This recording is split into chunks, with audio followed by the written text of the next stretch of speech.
राजकीयदृष्ट्या संवेदनशील मतदारसंघ बनलेल्या खानापूर विधानसभा मतदारसंघाच्या सार्वत्रिक निवडणुकीच्या राजकीय सत्ता संघर्षात स्वर्गीय आमदार अनिलभाऊ बाबर यांचे सुपुत्र महायुतीचे अधिकृत उमेदवार सुहास बाबर हे वरचढ ठरलेत। महाविकास आघाडीचे अधिकृत उमेदवार वैभव पाटील यांचा तब्बल 78,181 मताधिक्यांनी पराभव करत यंदा बाबर गटाच्या विजयाचे हॅट्रिक करत खानापूर विधानसभा मतदारसंघात एक नवा इतिहास घडवलाय। दिवंगत आमदार अनिलभाऊ बाबर यांना श्रद्धांजली वाहत सुहास बाबर यांना विक्रमी मताधिक्याने विधानसभेत आमदार म्हणून पाठवले।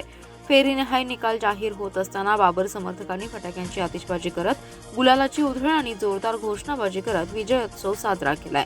खानापूर विधानसभा मतदारसंघात एकूण 356 मतदान केंद्रांवर शांततेत आणि चुरशीने 1,27,852 पुरुष तर 1,22,294 स्त्री मतदारांनी अशी एकूण 2,50,160 इतक्या मतदारांनी मतदानाचा हक्क बजावला होता। पहिल्या फेरीत सुहास बाबर यांना 10,360, वैभव पाटील यांना 3,090 तर राजेंद्र अण्णा देशमुख यांना 41 मते मिळाली।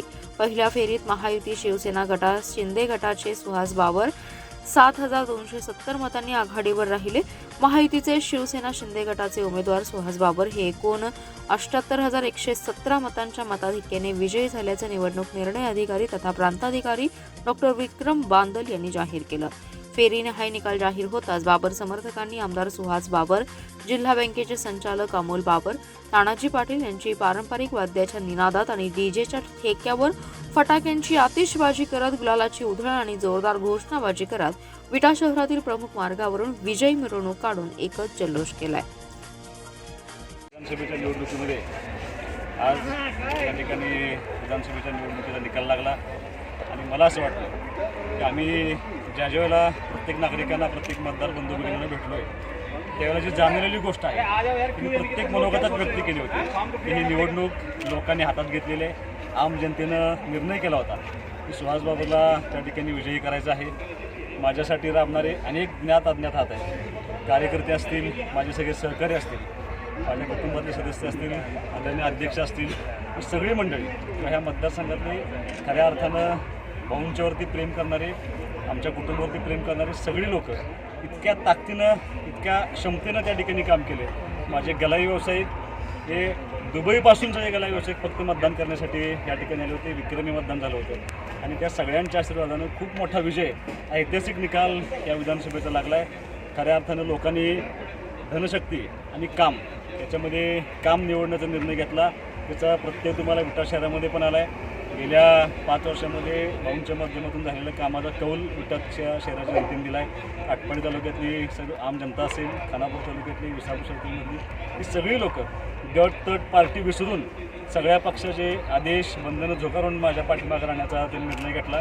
खूप मोठं जबाबदारी आता या निमित्तानं, कारण निकाल जर पाहता तर मी अजून टॅली केलेला नाही, पण मोठा विजय, ऐतिहासिक विजय ह्या जिल्ह्यातला आज घडतोय। म्हणजे इतक्या मोठी जबाबदारी लोक देत आहेत त्याची जाणीव आम्हाला सर्वांना आहे। कारण ज्यावेळेला मतमोजणी सुरू झाली, पडणाऱ्या मतांच्या आकडे बघितल्यानंतर त्या जबाबदारीची जाणीव मला प्रत्येक ठिकाणी होत होती। निश्चितपणे मोठी जबाबदारी आमच्या सगळ्यांच्यावरती त्या आम जनतेनं टाकली। येत्या 5 वर्षामध्ये ती जबाबदारी पूर्ण करण्यासाठी आम्ही ताकदीने प्रयत्न करू। जो विश्वास आमच्यावरती दाखवला आहे तो विश्वास आम्ही साथ करण्याचा प्रयत्न करू। ज्या पद्धतीने अनिल भाऊंनी काम केले, अनिल भाऊंनी लोकांची जपण्याचा प्रयत्न केला होता, या मतदारसंघातल्या सगळ्या लोकांना न्याय देण्याची भूमिका घेतली होती, त्याच पद्धतीनं आम्ही सर्वांची इथून पुढे त्या पद्धतीने न्याय देऊ, त्यांची पूर्ण कामं करण्याची जबाबदारी आम्ही 100% घेऊ। आदरणीय मुख्यमंत्री एकनाथजी शिंदे साहेब, आदरणीय देवेंद्र फडणवीस साहेब, आदरणीय अजितदादा या सर्वांनी ह्या निवडणुकीमध्ये ताकद देण्याचा खूप मोठा प्रयत्न केला। मी सर्वांचं, आमच्या सर्वांच्या वतीनं आम जनतेचं, सर्व मतदार बंधू भगिनींचं आभार मानतो। अनिल भाऊंचं कुटुंब आयुष्यभर तुमचं ऋणी राहील आणि त्याच पद्धतीने काम करण्याची भूमिका आम्ही तुमच्यावर येऊ। निश्चितपणे मला असं वाटायचं की आज आईवडील नसताना मी निवडणूक लढतोय, पण मी जे आव्हान केलं होतं की सगळ्या लोकांना माझ्या आईवडिलांची भूमिका पार पाडावी लागेल, ती भूमिका आमच्या सगळ्या मतदारसंघातल्या आम जनतेनं ती भूमिका पार पाडली। मला माझ्या आईचं प्रेम दिलं, वडिलांचं प्रेम दिलं, मला माझ्या भावाप्रमाणे ही सगळी मंडळी माझ्या पाठीमागे उभं राहिली। निश्चितपणे खूप मोठा विजय। मी सर्वांचा या ठिकाणी आभार मानतो। फक्त सहकार्याने एवढीच विनंती करतो की विजयोत्सव साजरा करत असताना आपला त्रास कोणाला होता कामा नये, ही भूमिका आपण सर्वांनी घेऊन विजयोत्सव साजरा करायचा आहे। धन्यवाद।